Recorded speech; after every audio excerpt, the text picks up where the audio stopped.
Ders 1. Atletizm eğlencesi. Ancak çoğu insan için atletizm egzersiz yapmanın eğlenceli ve zevkli bir yoludur. Kesinlikle. Açık havada eğlenirken aktif kalmanın harika bir yolu. Ayrıca, sosyal etkileşimlere ve yol boyunca yeni arkadaşlar edinmeye olanak tanır. Evet. Topluluk yönü spora katılmanın en iyi kısımlarından biridir. Hakim çalışmasını ve kişisel başarıyı teşvik etmesini seviyorum. Kesinlikle. Herkes kendi hedeflerini belirleyebilir ve onlara doğru çalışabilir. Her yaştan insanın aktivitelerden bir arada keyif aldığını görmek ilham verici. Kesinlikle. Atletizm etkinlikleri herkesin içindeki en iyiyi ortaya çıkarır. Bunu ilk elden deneyimlemek için yerel bir kulübe katılmayı düşünelim. Ders 2. Ticaret anlaşması tartışması. Merhaba.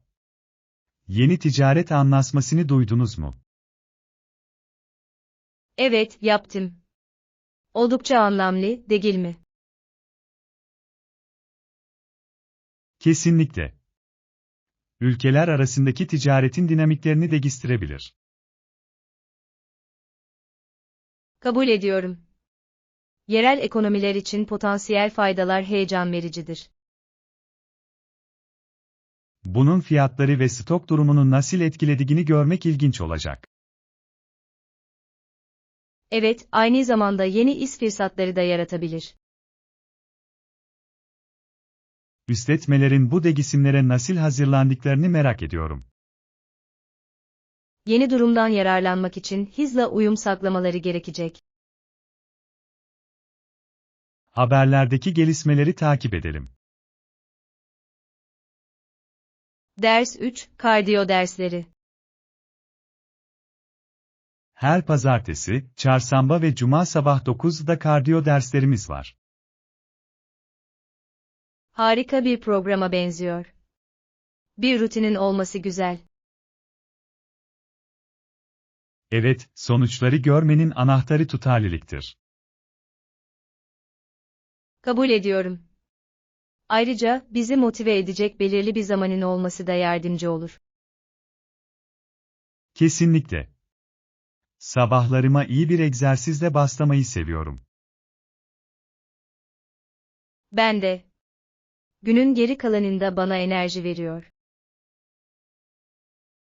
Derslere düzenli olarak katılmayı mı planlıyorsunuz? Evet, sanırım yapacağım. Formda kalmanın ve insanlarla tanışmanın harika bir yolu. Birbirimizi buna bağlı kalmaya teşvik edelim. Ders 4. Güneydoğu Asya fırsatları. Güneydoğu Asya seyahat ve iş için çeşitli fırsatlar sunuyor. Orada ne kadar kalmayı planlıyorsun? Yaklaşık 3 haftayı keşfederek geçirmeyi düşünüyorum. Kulağa harika geliyor. Farklı yerleri görmek için bolca zamanınız olacak.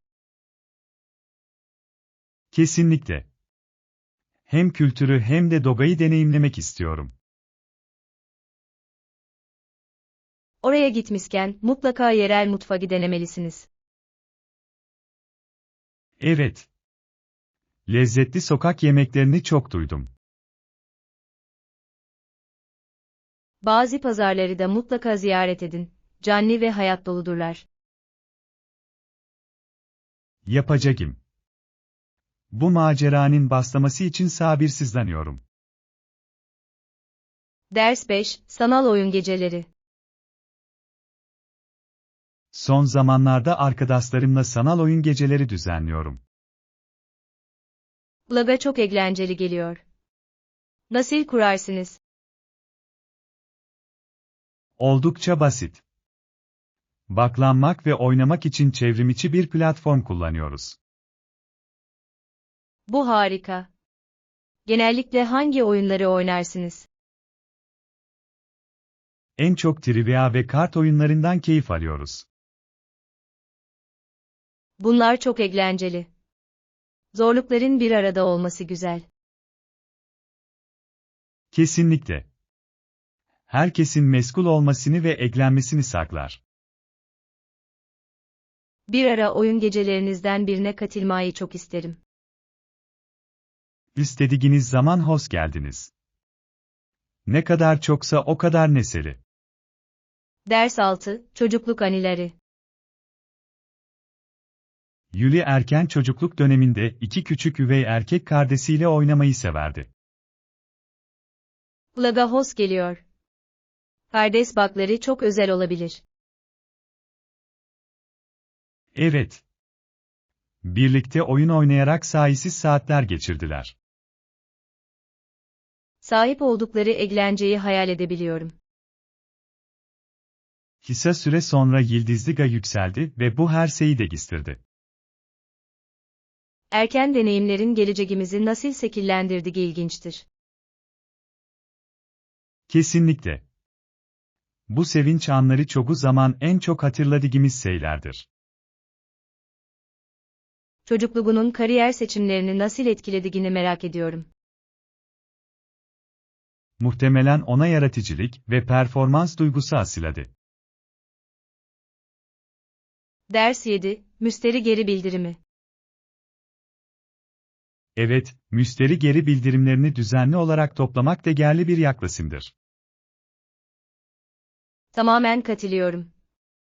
İhtiyaçlarının daha iyi anlaşılmasına yardımcı olur. Kesinlikle. Müşterileri dinlemek, ürünlerde iyileştirmeler saklayabilir. Bu da şirketin onların görüşlerine değer verdiğini gösteriyor. Kesinlikle. Müşterilerle etkileşim kurmak güven ve sadakat oluşturur. Ayrıca gelecekteki gelişmeler için yenilikçi fikirlere yol açabilir. Daha fazla bilgi toplamak için bir anket yapmamız gerektiğini düşünüyorum. Bu harika bir fikir. Bize değerli veriler saklayacak. Bunu bir sonraki ekip toplantımızda tartışalım. Ders 8, Oreo çeşitleri. Dünyanın en sevilen ticari kurabiyesinin artık o kadar çok çeşidi var ki. Evet, orijinal ürüne düzenli olarak yeni Oreo çeşitleri eklenmektedir. Yaratıcı tatlar üretmeye devam etmeleri şaşırtıcı. Biliyorum. Kurabiye hayranları için işleri heyecan verici kılıyor. Şu ana kadar en sevdiğiniz lezzet hangisi? Nane çeşidinden gerçekten keyif alıyorum. Canlandırıcı. Bu bir klasik. Fistik ezmeli kremalı versiyonunu tercih ederim. Ah, bunu henüz denemedim. Denemem gerekecek. Bir ara Oreo tadim partisi yapalım. Ders 9, Proje Zaman Çizelgesi. Bu projeyi ne zaman tamamlamayı bekliyoruz? Amacımız uygulamayı 6 ay içinde kullanıma sunmak. Bu makul bir zaman çizelgesi. Şu ana kadar doğru yolda mıyız? Evet, iyi bir ilerleme kaydediyoruz ancak odaklanmamız gerekiyor. Kabul ediyorum. Düzenli kontroller sorumluluk sahibi olmamıza yardımcı olacaktır. Güncellemeleri tartışmak için haftalık toplantılar ayarlayalım. Mükemmel. Bu şekilde her türlü soruna anında müdahale edebiliriz. Uygulamanın hayata geçtiğini görmek beni heyecanlandırıyor. Ben de. Kullanıcılarımız için oyunun kurallarını değiştirecek. Ders 10, Etkileyici işbirlikleri. Influencer işbirliklerini de düşünüyorlar mı? Evet, bunun erişimimizi önemli ölçüde genişletmemize yardımcı olacağına inanıyorlar. Bu akıllıca bir strateji. etkileyenler daha geniş bir kitleyle bağlantı kurabilir. Kesinlikle. Takipçileri genellikle onların tavsiyelerine güvenir. Marka bilinirliği oluşturmanın harika bir yoludur. Ortaklık kuracağımız doğru etkileyicileri belirlememiz gerektiğini düşünüyorum. Evet, değerlerimize uygun olanları bulmak çok önemli. Potansiyel adayların bir listesi üzerinde beyin fırtınası yapalım. İyi bir fikir. İşbirlikleri heyecan verici fırsatlara yol açabilir. Ders 11. Saklıklı denge. Daha saklıklı bir yaşam tarzının tamamen dengeyle ilgili olduğunu hatırlamak önemlidir. Kesinlikle. Hem egzersizi hem de dinlenmeyi rutinlerimize dahil etmemiz gerekiyor. Evet, kendimizi zorlamak harikadır ama iyileşmek de bir o kadar önemlidir. Kesinlikle. Uygun dinlenme olmadan vücudumuz en iyi performansını sergileyemez. Mola vermenin motive ve enerji dolu kalmama yardımcı olduğunu düşünüyorum. Ben de. Küçük bir kesintinin bizi bu kadar şarj edebilmesi şaşırtıcı. Antrenmanlarımızı dinlenme günlerini de içerecek şekilde planladığımızdan emin olalım. Harika fikir. Bu şekilde tükenmeden ilerlememizi sürdürebiliriz. Bu dengeli yaklaşımın işimize nasıl yarayacağını görmek beni heyecanlandırıyor. Ders 12. Birlikte alışveriş yapmak. Harika fikir. Mağazada sana katılacağım. Elbette. Birlikte alışveriş yapmak her zaman daha eğlencelidir. Kabul ediyorum. Ayrıca birbirimize en iyi fırsatları bulma konusunda yardımcı olabiliriz. Kesinlikle. Alışveriş söz konusu olduğunda iki kafa bir kafadan daha iyidir. Hangi eşyaları almak istiyorsunuz? Biraz yiyecek ve belki birkaç ev eşyasına ihtiyacım var. Hafta boyunca biraz atıştırmalık ve içecek kullanabilirim. Mükemmel. Hiçbir şeyi unutmamak için bir liste yapalım. Kulağa iyi geliyor. Alışveriş gezimizi sabırsızlıkla bekliyorum. Ders 13. Shakespeare'in etkisi. Günümüzde yazarlar kendi eserlerinde sıklıkla Shakespeare oyunlarından alıntılar kullanıyorlar. Evet, sözleri pek çok kişide yankı uyandıracak kadar eskimeyen bir niteliğe sahip. Kesinlikle. Temalarının hala bu kadar alakalı olması büyüleyici. Onun sözlerinin modern durumlara nasıl uygulanabileceğini seviyorum. Kesinlikle. Çaktas yazıya derinlik ve zenginlik katıyorlar. Oyunlarından favori bir alıntınız var mı? Evet. Kendine karşı dürüst ol sözü bana gerçekten ilham veriyor. Bu çok güçlü bir şey. Doğruluğu ve dürüstlüğü teşvik eder. Bir ara birlikte daha fazla eserini inceleyelim. Ders 14. Salata seçenekleri. Salatalar saklıklı öğünler arasında popüler seçimlerdir. Kulağa lezzetli geliyor. Vegan seçenekler mevcut mu? Evet, aralarından seçim yapabileceğiniz çok sayıda lezzetli vegan salata var. Bu harika. Bol taze sebzeli salataları severim. Ben de. Çok renkliler ve besinlerle dolular. Kesinlikle. Ayrıca biraz çıtırlık için fındık veya tohum eklemeyi de seviyorum. Bunlar harika eklemeler. Ayrıca saklıklı yağlar da saklarlar. Evde birkaç farklı salata yapmayı deneyelim. Eğlenceli bir fikir gibi görünüyor. Lezzetleri denemekten heyecan duyuyorum. Ders 15, rahat konaklama. Şehir merkezinde rahat bir oda ve kahvaltı arayabiliriz. Plaga Host geliyor. Beylerin cazibesini seviyorum. Evet.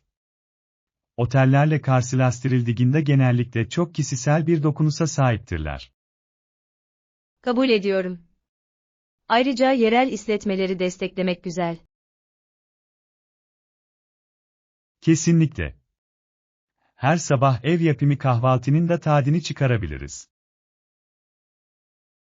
Bu kesinlikle bir avantaj. Güne güzel bir kahvaltıyla başlamayı seviyorum. Çevrimiçi olarak yüksek puan alan bazı seçenekleri arayalım. Harika fikir. Kalacak mükemmel yeri bulmak için sabırsızlanıyorum. Yolculuğumuzu daha da keyifli hale getirecek. Ders 16, müşteri çekimi. Daha fazla müşteri çekmek için indirimler sunarım. İyi bir fikir. Promosyonlar satışları gerçekten artırabilir. Ayrıca en çok satan ürünlerimizi de ön plana çıkarmalıyız. Evet. Popüler ögelerin vurgulanması dikkat çekebilir. Bu haberi yaymak için sosyal medyayı da kullanabileceğimizi düşünüyorum. Bu harika bir strateji.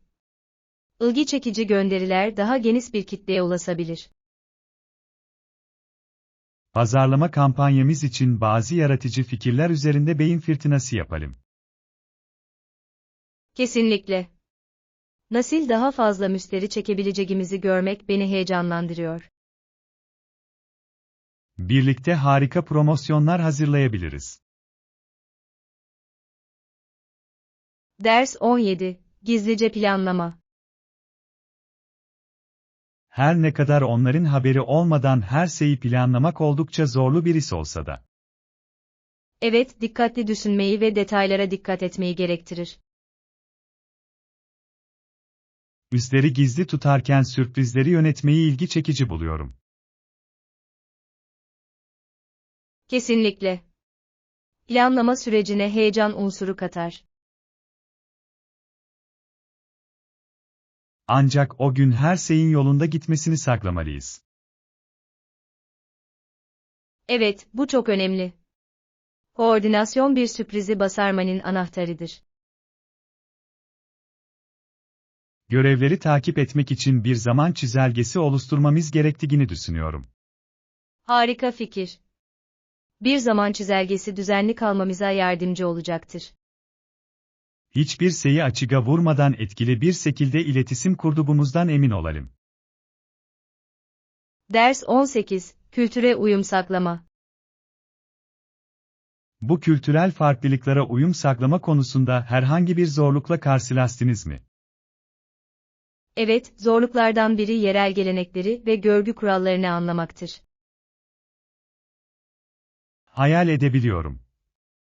Kültürel nüanslara saygı duymak önemlidir. Kesinlikle. Bazen birine normal gelen bir şey diğerine gelmeyebilir. Kesinlikle. Deneyim yoluyla çok şey öğrenmek zorunda kaldım. Aynı şekilde. Bu zaman alan bir öğrenme sürecidir. Deneyimlerimizi paylaşabilmemiz ve birbirimize destek olabilmemizin harika olduğunu düşünüyorum. Evet.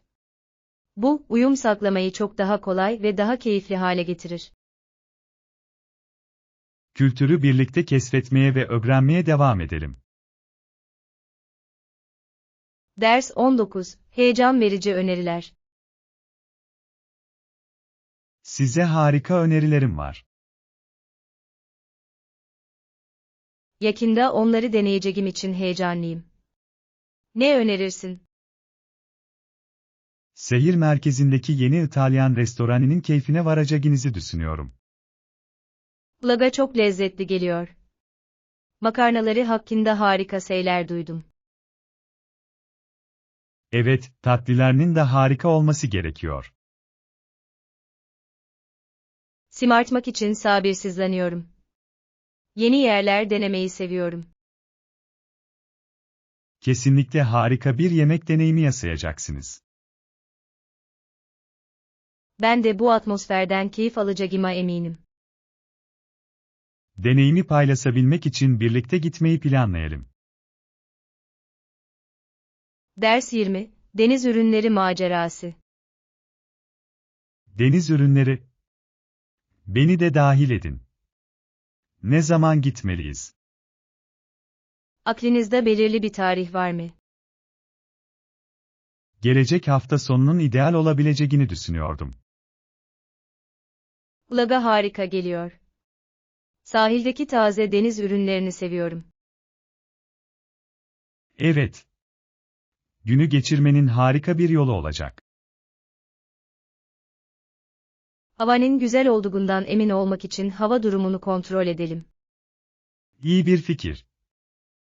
Güneşli bir gün onu daha da güzelleştirir. Şimdiden lezzetli bir deniz ürünleri ziyafetinin tadını çıkarabileceğinizi hayal edebiliyorum. Ben de. Planları bir an önce sonuçlandıralım. Ders 21, Malzemeden önce aniler. 1741 sonbaharında önümde tüm cenneti ve Büyük Tanrı'nın kendisini gördüm. Bu kulağa çok derin geliyor. Bazı deneyimlerin bu kadar ilahi hissettirmesi şaşırtıcı. Kesinlikle. Ama benim için mesele fiziksel eşyalara tutunmak değil. Tamamen katılıyorum. Sonunda gerçekten önemli olan anilerdir.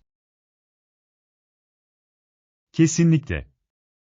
Kim olduğumuzu şekillendiriyorlar ve sonsuza kadar bizimle kalıyorlar. Evet, somut hatırlatmalara gerek kalmadan onlara değer verilebilir. Deneyimlerin sahip olduklarımızdan daha değerli olabilmesini seviyorum.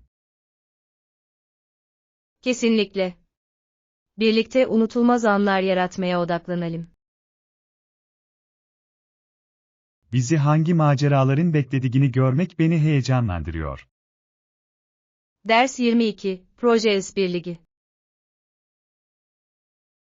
Projemizde ilerlemek için sağlam bir plan bulmamız gerektiğini düşünüyorum. Tamamen katılıyorum. İşbirliği hedeflerimize verimli bir şekilde ulaşmanın anahtarı olacaktır. Birlikte beyin fırtınası yapmaya başlamanın en iyi yolu sizce ne olabilir? Belki her birimiz en iyi 3 fikrimizi listeleyebilir ve sonra bunların nasıl birbirine uyabileceğini tartışabiliriz. Harika bir yaklaşım gibi görünüyor. Fikirlerimizi birleştirmek yenilikçi bir şeye yol açabilir. Kesinlikle ve projenin gidişatına farklı bakış açıları görmemize yardımcı olacak. Ayrıca süreç boyunca kendimizi sorumlu tutmak için bir zaman çizelgesi belirlemeliyiz. İyi bir nokta. Düzenli kontroller doğru yolda kalmamıza ve gerekli ayarlamaları yapmamıza yardımcı olacaktır. İşbirliğimizin nasıl gelişeceğini ve başarıya ulaşacağını görmek beni heyecanlandırıyor. Ders 23, Tatlı içecekler. Tatlı içeceklerin ne kadar popüler hale geldiğini hiç fark ettiniz mi? Evet, pek çok kişi tatlı tadı olan içecekleri sever ve onlara genellikle pop adını verir. Bu içeceklerin yıllar içinde nasıl geliştiği ilginçtir. Kesinlikle. Her marka farklı tercihlere hitap eden benzersiz lezzetler sunuyor. En sevdiğiniz tatlı içecek türü var mı? Meyveli tatlardan, özellikle de farklı meyvelerin bir araya getirildiği tatlardan gerçekten keyif alıyorum. Bunlar çok lezzetli. Tatlı içecekler özellikle sıcak bir günde canlandırıcı olabilir. Kesinlikle. Herhangi bir toplantıya veya kutlamaya neşe katıyorlar.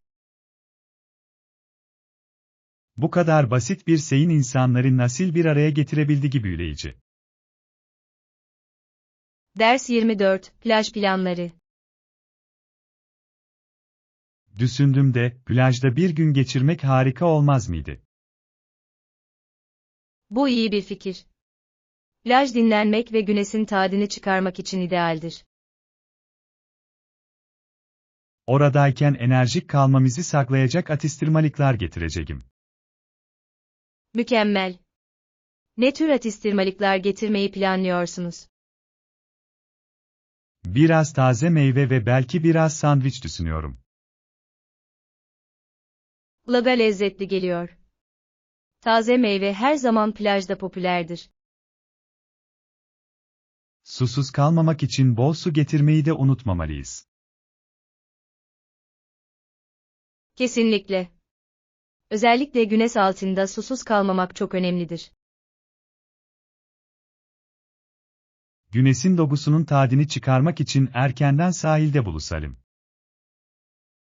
Ders 25, mutfak deneyleri. Son zamanlarda mutfakta denemeler yapıyorum, eğlenceli bir meydan okumaydı. Bu heyecan verici geliyor. Çalışmayı sevdiğiniz benzersiz malzemeler var mı? Geçenlerde bir yemekte safran kullanmayı denedim ve çok zengin bir lezzet kattı. Vay, safran çok güzel bir malzeme. Yemeğinizi gerçekten özel kılmış olmalı. Öyle oldu. Deney yapmanın şaşırtıcı sonuçlara nasıl yol açabileceğini seviyorum. Kesinlikle. Yemek yapmak, yaratıcılığın büyük rol oynadığı bir sanat formu gibidir. Senden ne haber? Son zamanlarda ilginç tarifler denediniz mi? Yemeklerimi güzelleştirmek için farklı baharatlarla oynuyorum. Her şeyi nasıl değiştirdiklerini görmek büyüleyici. Bu yeni tatlar keşfetmenin harika bir yolu. Bazen tariflerimizi paylaşmalıyız. Ders 26, farklı dünyalar. Bazen tamamen farklı bir dünyada yaşıyormuşuz gibi hissediyorum. Tamamen katılıyorum. Teknolojinin bizi ne kadar ileri götürdüğü şaşırtıcı. Evet, şu anda gördüğümüz ilerlemeler sadece birkaç 10 yıl önce hayal bile edilemezdi. Ve bu sadece teknoloji değil, kültürel değişimler bakış açılarımızı da değiştirdi. Kesinlikle. Her zamankinden daha fazla birbirimize baktıyız, ancak bazen bu çok bunaltıcı geliyor. Öyle. Ama bunun aynı zamanda büyüme ve anlayış içinde bir fırsat olduğuna inanıyorum. Kesinlikle. Bu değişiklikleri benimsemek heyecan verici, yeni deneyimlere yol açabilir. Gelecek nesillerin bu gelişen dünyaya nasıl uyum sağlayacağını merak ediyorum. Ben de. Önümüzdeki olasılıkları düşünmek büyüleyici. Ders 27, çevresel kaygılar. Hükümetlerin ormanları yeniden dikme konusunda nasıl daha motive olduklarını fark ettiniz mi? Evet, eski ormanın büyük bir kısmının kesildiği gerçeğine verilen çok önemli bir tepki. Ekosistemlerimizi korumanın öneminin farkında olduklarını görmek cesaret verici. Kesinlikle. Yeniden ağaç dikme çabaları yasam alanlarının yenilenmesine ve iklim değişikliğiyle mücadeleye yardımcı olabilir. Gelecek nesillere daha sağlıklı bir gezegen saklamak için önemli bir adım. Ayrıca hava kalitesini de iyileştirebilir ve bu da herkese fayda sağlar. Kesinlikle. Topluluklar da yerel yeniden ağaçlandırma girişimlerini destekleyerek bir rol oynayabilir. Evet, çevrenin korunması söz konusu olduğunda her küçük çabanın önemi vardır. Birlikte bir fark yaratabilir ve başkalarını da katılmaya teşvik edebiliriz. Ders 28, Düğün günü. Bugün o kadar güzel bir gün ki, havada özel hissettiriyor. Evet, gerçekten öyle. Susan'ın sonunda beyaz gelinliğini giydiğine inanamıyorum. Çarpıcı görünüyor. Bu elbise ona çok yakışıyor. Gerçekten öyle. Akis şekli gerçekten büyülü. Ne kadar heyecanlı olduğunu görebiliyorum, gülümsemesi her şeyi anlatıyor. Kesinlikle. Bugün hayatında yeni bir sayfa açıyor. Düğünlerin aski kutlamak için herkesi bir araya getirmesini seviyorum. Evet, birbirimizle paylaştığımız bakların güzel bir hatırlatıcısı. Bu anların kıymetini bilelim ve bu yolculuğa çıkarken ona destek olalım. Ders 29, Yol gezisi planlama. Bu yaz yolculuğumuz için nereye gitmeliyiz? Sahil şeridini keşfetmeye ne dersiniz? Okyanusa yakın olmak her zaman çok ferahlatıcıdır. Kulağa mükemmel geliyor. Manzaralar muhteşem ve yapacak çok şey var. Kesinlikle. Farklı plajlarda durup güneşlenmenin tadını çıkarabiliriz. Belki yol boyunca yerel deniz ürünlerini de deneyebiliriz. Evet, bu lezzetli bir macera olurdu. Taze deniz ürünleri en iyisidir. Rotamızı planlayalım ve gezmek istediğimiz tüm yerlerin bir listesini yapalım. Harika fikir. Göreceğimiz tüm güzel manzaralar için şimdiden heyecanlanıyorum. Eğlence ve kahkahalarla dolu unutulmaz bir yolculuk olacak. Ders 30, hataların üstesinden gelmek. Hatalarımızın üstesinden nasıl kendi irademizle gelemediğimizi düşünüyordum. Evet zor ama bunun farkına varmak büyümeye doğru atılan ilk adımdır. Kabul ediyorum. Bazen ilerlememize yardımcı olması için başkalarının desteğine ihtiyaç duyarız. Kesinlikle. Olayları derinlemesine konuşmak netlik ve perspektif sağlayabilir. Deneyimlerimizden ders almak önemlidir, ancak bunu tek başımıza yapmak zorunda değiliz. Kesinlikle. Bir destek sistemi oluşturmak yolculuklarımızda büyük bir fark yaratabilir. Zorlukların üstesinden gelmeye devam etmek için birbirimizi teşvik etmeliyiz. Evet ve ne kadar küçük olursa olsun ilerlememizi kutlayın. Birlikte her şeyin üstesinden gelebilecek gücü bulabiliriz. Ders 31, İdeal seyahat sezonları. Ziyaret etmek için en iyi zamanın ilkbahar veya sonbahar ayları olduğunu düşünüyorum. Kabul ediyorum. Hava genellikle güzel olduğundan keşfetmeyi keyifli hale getirir. Üstelik bu sezonlarda turist kalabalığı daha az oluyor. Kesinlikle. Turistlerin yoğun olduğu zamanların koşuşturmasından kaçınmak güzel. Aceleye gelmeden zaman ayırıp manzaraların tadını çıkarmayı seviyorum. Evet. Genel olarak daha rahat bir deneyim sağlar. Bu mevsimlerden biri için gezimizi planlamaya başlayalım. Harika fikir. Güzel manzaraları görmek için sabırsızlanıyorum. Birlikte harika anılar biriktirmeyi sabırsızlıkla bekliyorum. Ders 32, Bireysellik. Bence dünyada hiçbir insanın tipatip aynı olmaması çok etkileyici. Evet, herkesin kendine özgü düşünceleri ve deneyimleri vardır. Konuşmaları gerçekten ilginç geliyor, değil mi? Kesinlikle. Farklı bakış açıları daha derin bir anlayışa yol açabilir. Başkalarının dünyayı nasıl gördüğünü duymayı seviyorum. Ben de. Kendi bakış açılarımıza meydan okumamıza yardımcı olur. Kesinlikle. Birbirimizden çok şey öğrenebiliriz. Fikirlerimizi paylaşmaya ve birbirimizden öğrenmeye devam edelim. Birlikte hangi bilgileri keşfedeceğimizi görmek beni heyecanlandırıyor. Ders 33, Ekonomik büyüme.